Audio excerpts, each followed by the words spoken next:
Эмилия Ускеноваро қариб 100 саг бо акозании баланди пурқулғула пешвоз мегиранд. ӯ яке аз муассисони фонди ҳайвоноти бесоҳиб ҳаёти диюм буда дар паноҳгоҳи сагҳои наҷотёфта меҳмони доимӣ мебошад. Вот шебутня! ҳа балоят, фарбетар хушрӯтар шудаӣ.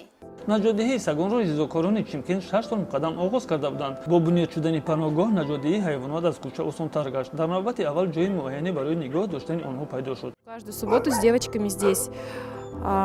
И среди недели там раз-два приезжаешь, когда нужно, допустим, что-то сделать такое для собак.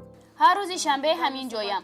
ғайр аз ин боз барои анҷом додани коре ҳафтае 2 бор меоям. вақте ки бемории сироятӣ паҳн гашта буд, мо ҳар рӯз меомадем. хуб аст ки ҳоло дар зимистон ҳафтае камтар аз 2 бор меоем.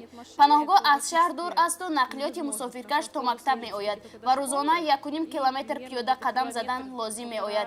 зеро шабона инҷо шағолҳо пайдо мегарданд ва ин хатарнок аст. И это надо только делать в светлое время суток, потому что ночью, ну вечером уже даже здесь шакалы уже ходят, как бы, если ты один идешь, то это опасно все-таки. мутаассифона новобаста аз хоҳиши наҷот бахшидан ба ҳама имкониятҳои паноҳгоҳ номаҳдуд нест. ҳозир он пур аст. дар Чимкент дар масъалаи ҳайвоноти бесоҳиб шуъбаи боитурӣ ва хоҷагии қишлоқ бо тарзи радикалӣ муносибат доранд. дар шаҳр 12 бригадаи боздоштии ҳайвонот амал мекунад. ҳайвонҳои бесоҳибро беҳуш карда ба парастишгоҳи муваққатӣ меоранд. агар дар муддати 3 рӯз онро касе суроғ накунад ва соҳиб пайдо накунад, пас ҳайвонро кушта дар танӯр месӯзонанд.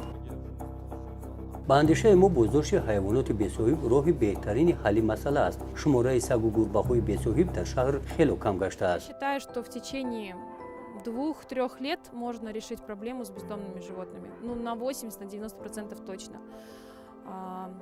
Пути, которые вот мы видим решению этой проблемы, мы неоднократно озвучивали ветеринарии, ман фикр мекунам ки дар байни 2-3 сол масъалаи сагҳои дайдуро ҳал кардан имконпазир аст. мо инро борҳо дар ҳукумат баён кардем. мо шарҳ додем ки ягона роҳи дуруст ин ахтакунӣ ва ба ҳисоб гирифтани ҳайвонҳои хонагӣ аст. агар давлат хоҳад ки хизмати боздошткунӣ фаъол бошад, пас мо мефаҳмем ки ғори бепоён нест ки дар он маблағҳои калонеро обулой кардан мумкин аст. ақаллан онҳо ҳайвонҳои хонагиро ба ҳисоб гиранд, зеро 99% сагҳо дар дигар ҳайвонҳои дайду дар гузашта хонагӣ буданд. Таваллуд кард, партофтанд, касал шуд, партофтанд. Животных, которые находятся на улице, бездомыши, они были домашними. Родился приплод, выкинули, или собака надоела, выкинули, или собака там что-то похудела, или стала страшной, потому что заболела, выкинули, никто не хочет лечить.